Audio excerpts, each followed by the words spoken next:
Good evening, everyone. I am Shanini Dumaget, and I will be discussing together with my co-reporters our topic for today, which is the biodiversity and a healthy society. But before that, let me read to you our learning outcomes. At the end of this lesson, the learner should be able to first define what biodiversity is, second, explain the impact of biodiversity on human population growth, and the third, lastly, apply how we can protect our environment by knowing the science of contamination. So, what is biodiversity? Yes, biodiversity are the places that different species of our plants and animals lived in. It provides essential resources such as clean water, air, food, and medicine. Also, biodiversity acts like a safety net, where each species contributes to the strength and stability of ecosystem. Ang biodiversity o ang pinaikling salita na biological diversity ay tumutukoy sa iba't ibang uri ng mga halaman, hayop, mikrobyo, fungi, at iba pa sa isang lugar mula kagubatan hanggang sa karagatan. Ang biodiversity rin ay tinaguri ang safety net o pananggalang ng bawat uri ng mga hayop o halaman na may papel sa pagpapatibay at pagpapatatag ng kalikasan o ecosystem. The impact of biodiversity on human life. Human species is just one of Earth's 1.9 million living life forms, has the same physical requirements as other species. Human species are also dependent for its survival on its successful interactions with Earth's plant and animal species. So the human species o ang mga tao ay sa mga tinatayang 1.9 million uri ng buhay sa mundo. May pareho rin tayong pangangailangan, physical na kagaya ng ibang nilalang. Umaasa rin tayo sa iba't ibang uri ng halaman at hayop para mabuhay. We people, from the word dependent, we rely, kagaya ng mga ibang species na nangangailangan rin ng physical na panghanap buhay or pamumuhay. So, human technologies have had significant impacts on the natural world by producing materials that pollute air, water, and soil. So, ang paggamit ng teknolohiya ay may malaking epekto sa kalikasan. Gumagawa tayo ng mga bagay na kakapinsala sa hangin, tubig, at lupa. Halimbawa ay ang polusyon. There are many examples of the human technology that can cause not only pollution to our planet but also the other things that can also create as a climate change. First is the transportation technology. Second is agricultural technology. Third is communication technology. And fourth is industrial technology. So, sa transportation technology, doon mo makikita ang mga sasakyan katulad ng kotse, motorsiklo, trucks, at iba pa na nakakasira sa ating kalikasan dahil sa pollution at pagsobra ng paggamit ng teknolohiya gamit dito. Sa agricultural technology naman, dito makikita ang mga irrigation system, pesticides, and fertilizers. All agricultural technology help us. There are also impact na napapadali sa pagsasaka pero minsan nakakasira din ito sa kalikasan at biodiversity. Communication technology naman, doon mo makikita ang mga smartphones, computers, internet, and satellites. Ang industrial technology ay mga machines na nasa factories and manufacturing robots. Although, may impact sila sa atin na nakakatulong, pero naglalabas din sila ng pollution. Fifth is medical technology like X-ray machines, vaccines, surgical tools, or MRI scanners. Lastly is the solar technology. Solar technology like solar panels, wind turbines, coal power plants, and nuclear energy. Sila ng enerhiya pero ito ay nakakasira ng kalikasan. As a species, it is essential that we understand the necessity of preserving the natural environment and its living species as a means of ensuring our own survival. So that's the last part of my topic. The next reporter will be the one continuing our discussion for today's lesson. Thank you for listening, everyone. Good day everyone, I am Melosin Hinay and today I'm going to discuss about human population growth. Human population growth has increased rapidly over the past centuries, reducing disease incidence and starvation in developed nations. This has put extreme pressure on the natural world, threatening the survival of natural species and habitats.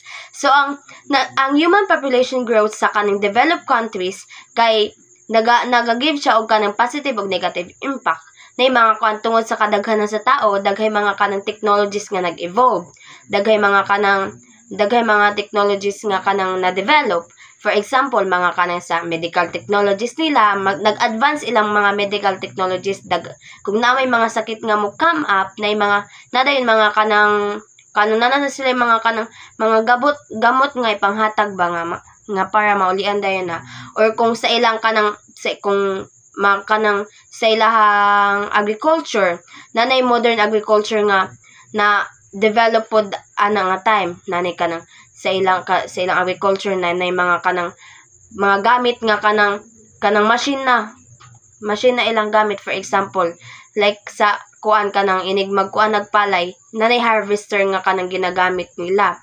Onya, but because of this, napod siya mga negative impact nga nagib sa ato ang environment. Kay tungod sa kaning daghana ang tao, ang ilang kanang economic growth nila, kay ilang economic development nila, kay gadako pod.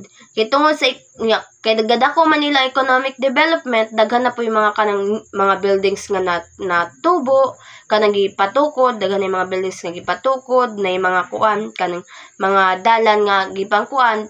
Because ana, ang atong kanang natural habitat, kay kanang naanam po siya og kaguba, kay ginaputol na mga puno, kay ginaanuhan na siya og mga building, mga balay, mga kanang mga dalan. And next is, in less developed areas, the human population has grown faster than the food supply, leading to widespread famine and disease resurgence. This is becoming more frequent and severe, and it remains to be seen when familiar collapses will occur in developed countries. So ang human population growth sa mga less developed countries o sa mga developing countries kay kuan gyud kaning nakagive gyud siya kanang negative impact bitaw. Kay tungod kay nagkadaghan ang tao, nagkagamay pud ang ilang pagkaon. Ug kay nagkagamay man ilang pagkaon, naka-experience sila og mga food shortage. Kaya kay na may food shortage, ang mostly sa mga tao dito kay mga malnourished na, mga ingana. And because of that, tungod sa kanang wala na kay sila knowledge about nga ma-solve na ang mga tao dito kay mostly sa ilaha kay mga kanang naiuban sa mga tao dito kay mga nangamatay. And because of that, importante gyud nga kanang aware bitaw ta sa atong population, or aware po ta sa atong environment ba nga, para kung naay mga kuan mga ingana, we need to think and act wisely dayon, or to solve, para ma-solve dayon nga mga problems. And that's all. Thank you. Good day everyone, my name is John Vincent Facto. Today I'm gonna discuss about the pollution and destruction in our environment. Technological and industrial processes have led to the production of harmful chemicals and byproducts, such as acidic ions and pesticides, which contaminate water, air, and soil, making survival of natural species difficult. Humans are exposed to these pollutants and industrial byproducts like dioxin pose similar dangers to many species. Acid precipitation caused by the combination of acid ions with atmospheric water has acidified lakes and disrupted ecosystem. So technological and industrial processes is mao ni sila ang kanang gabuhat og mga product nga gikan sa raw material to finished product. Then makadaot ni siya sa atuag. It is because ang aso nga gikan sa factory is muadto na sa atong hangin.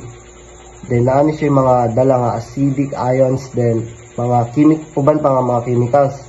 Then maadto ni siya sa hangin, sa tubig, so that ang mga tao o ang mga hayop is maapektuhan jud ani, kay malanghap man nila, then maadto pud sa tubig. So naano sila direct contact sa mga chemicals. Kaya di ba gainom man gid ang hayop ug ang tao. So ma-expose gid ang mga daghan pa nga mga species munang madaot ang atong environment.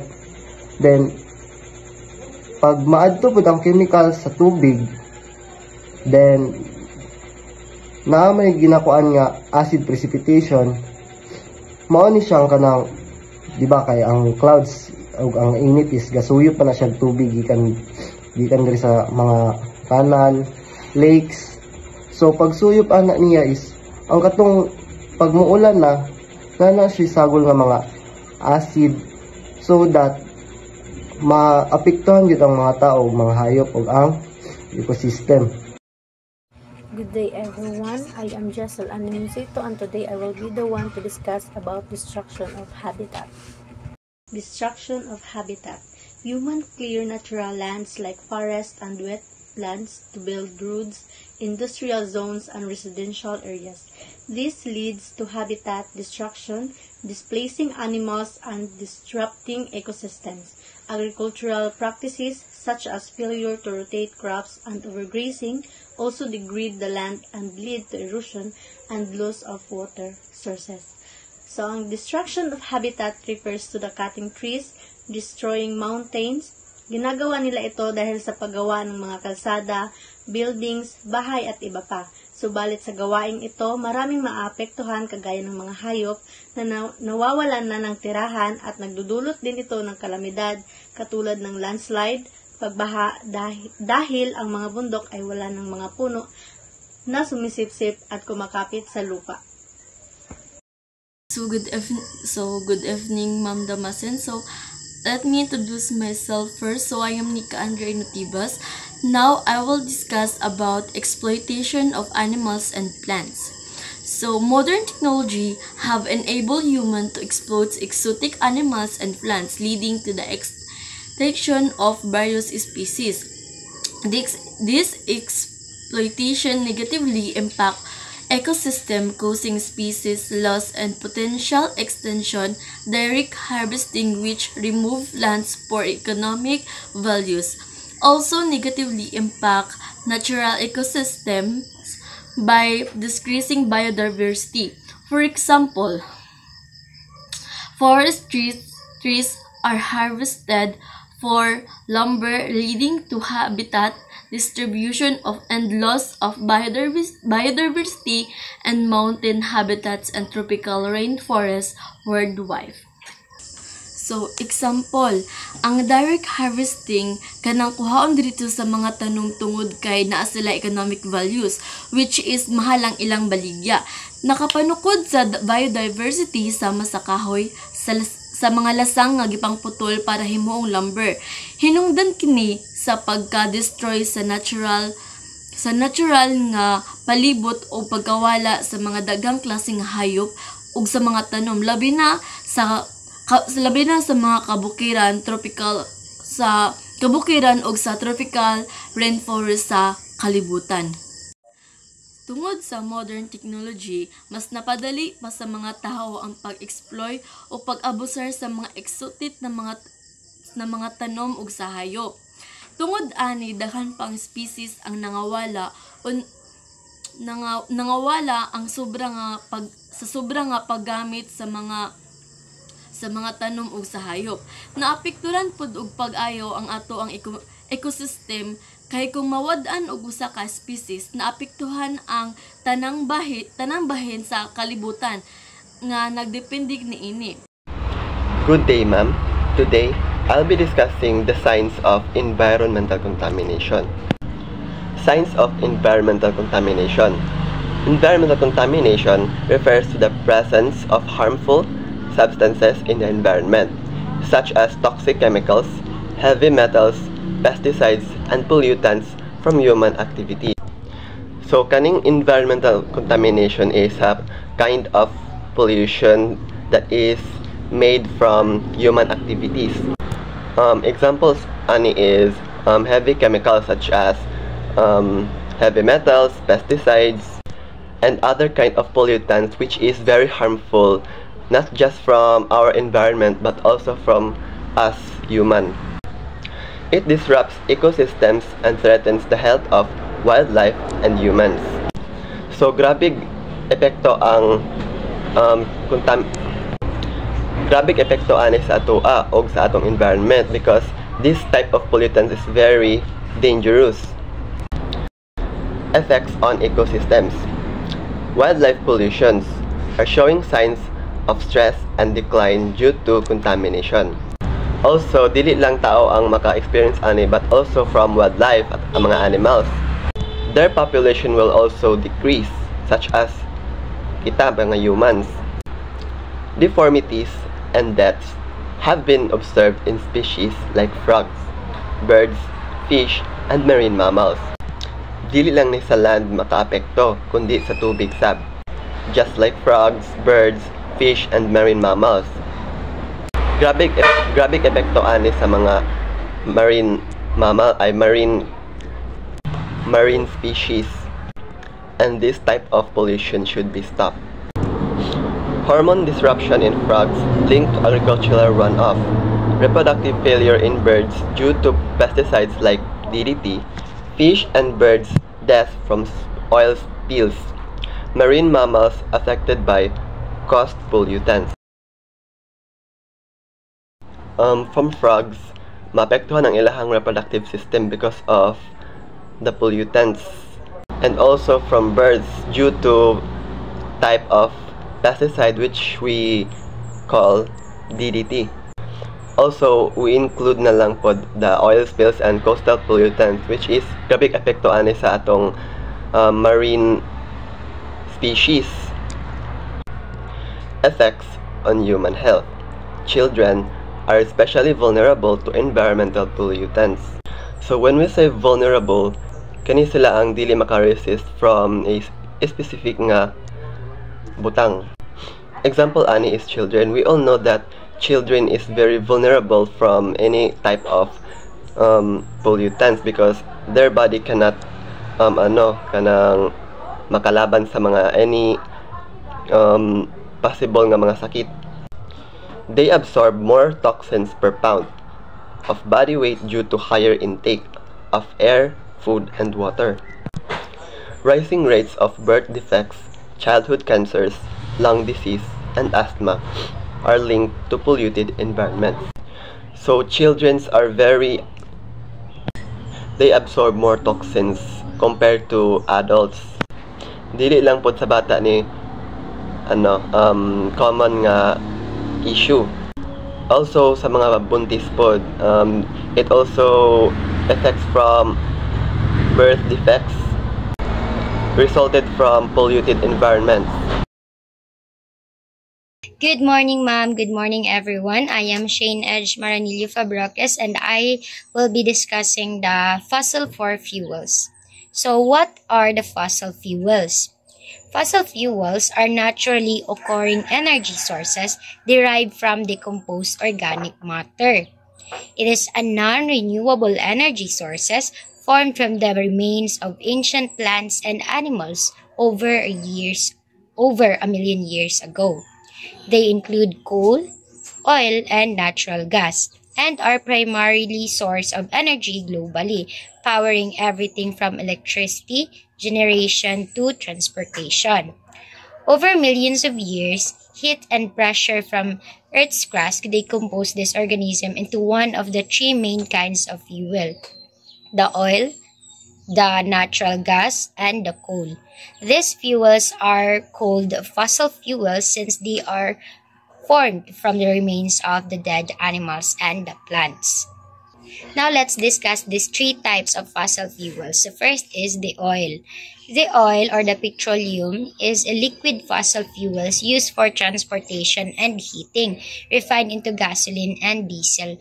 Usa ni siya ka liquid fossil fuel made up of hydrocarbons used to produce various products like gasoline, diesel, and plastics. So ngano importante man jud kaayo ang oil ilabi na sa kung ang ato ang bansa kay naay ga-produce og oil, like for instance sa United States, sa Saudi Arabia nga sila na may ga-produce og oil, dili naman sila gaangkat. A country benefits from an oil and diesel production through economic gains, energy independence, and industrial growth. Oil and diesel fuel transportation, power generation, and industrial processes, making them crucial for a nation's economy. Increased production can lead to a higher government revenue, job creation in the oil and related industries, and a strengthened balance of payments. Additionally, domestic oil production reduces dependence on imports and enhancing energy security and providing a competitive edge in the global markets. So, yung ka-importante ang oil. Now, let's discuss the second types of fossil fuels. The second is the coal. The coal is a solid fossil fuels primarily used for electricity and generation and steel production, formed from ancient plant material. Usa ni siya ka solid fossil fuels formed gikan sa mga ancient plant material nga primarily used for electricity generation. It is gikan ni siya sa heat and pressure along with the chemical changes transform the plant's matter into peat and then into coal. A fossil fuel enriched in carbon, the process of a coal formation from peat to various types of coal is called coalification. So ang kanang pagka-form niya into coal kay ginatawag na siya og coalification. Gikan na siya sa ang kaning coal gikan siya sa mga plants, ancient plants nga kanang na-decompose na solidified mo na siyang mahimo siyang coal after pila ka years na. And then dako po ni siya kaayo og tabang sa ato ang dinhi ang mga tao or as humans, especially kay it is primarily used for electricity and generation. So usa jud ni siya nga kanang dakong tabang sa ato ang electricity. The last type of fossil fuels is the natural gas. A gaseous fossil fuels often used for heating and cooking and electricity production, primarily composed of methane. The natural gas forms over 1 million of years ago when organic matter like marine organism is buried under layers of sediments and subjected to intense heat and pressure. The main component of the natural gas is methane or CH4, but it also contains other hydrocarbons like ethane, propane, and then butane, as well as some of non-hydrocarbons gases like kanang mga carbon dioxide and water vapor. The natural gas is extracted from underground reservoir, often through drilling and hydraulic fracturing or fracking. So, ang kanidang natural gases kay often ni siya nga makuha or ma-extract from underground reservoir. And then, kumbaga ang ilahang process sa pagkuha ani is through drilling and hydraulic fracturing or fracking.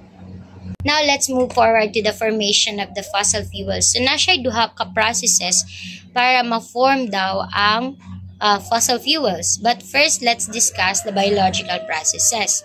According to the biological processes, fossil fuels are formed from the remains of dead plants and animals that are buried and subjected to heat and pressure over 1 million of years ago.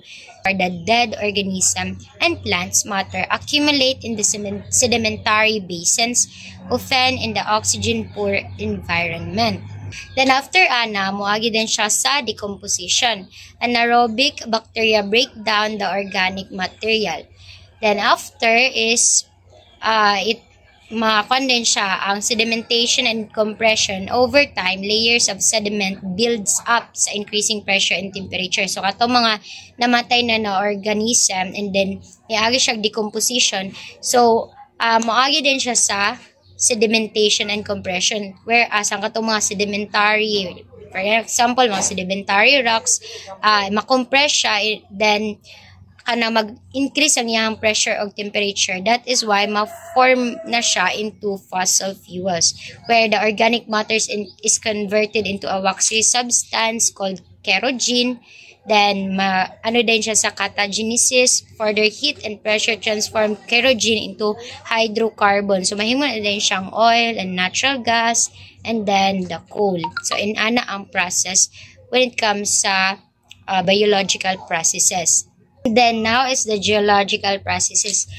ang geological processes. Over time, layers of sediment accumulate and the heat and pressure from these layers transformed organic materials into fossil fuels. So, ang katudang mga sediments nga naka-layer nga, kumbaga, for example, naay isa ka decompose ng organic matter and then na siya, kumbaga, naliyeran siya o kanang mga sediments. Ang katong sediment mag-accumulate to and then kana mag-increase ang iyahang heat and pressure from these layers of sediments o na siyang ma-transform siya into organic material or the fossil fuels. Now, let's move forward to the environmental impact of the fossil fuels. The number one is the air pollution. It is the presence of harmful substances in the atmosphere due to human activities. Ang ganing air pollution, na ani siya ay kanang daghan-daghan nga hinungdan. But, pinaka-dako jud o kanang tsansa nga mo ni hinungdan is the greenhouse gas emission. Whereas, burning fossil fuel releases largest quantities of carbon dioxide or CO2, a major greenhouse gas which contribute to global warming and climate change.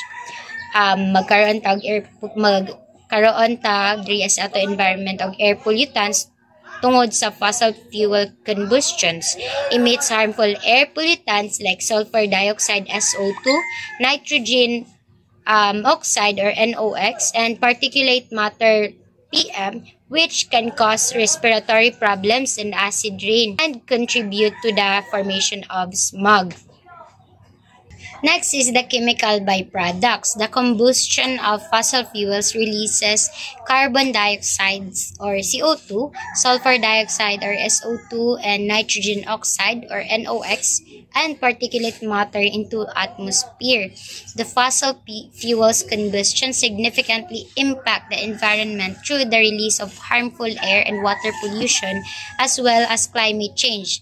These byproducts include greenhouse gases like carbon dioxide, nitrogen oxide, and sulfur dioxide, which cause smog, acid rain, and contribute to the global warming. Additionally, fossil fuels extraction and processing can lead to an oil spills, mine runoff, and wastewater discharge, polluting water bodies and harming aquatic ecosystems. That concludes my discussion po. Thank you very much.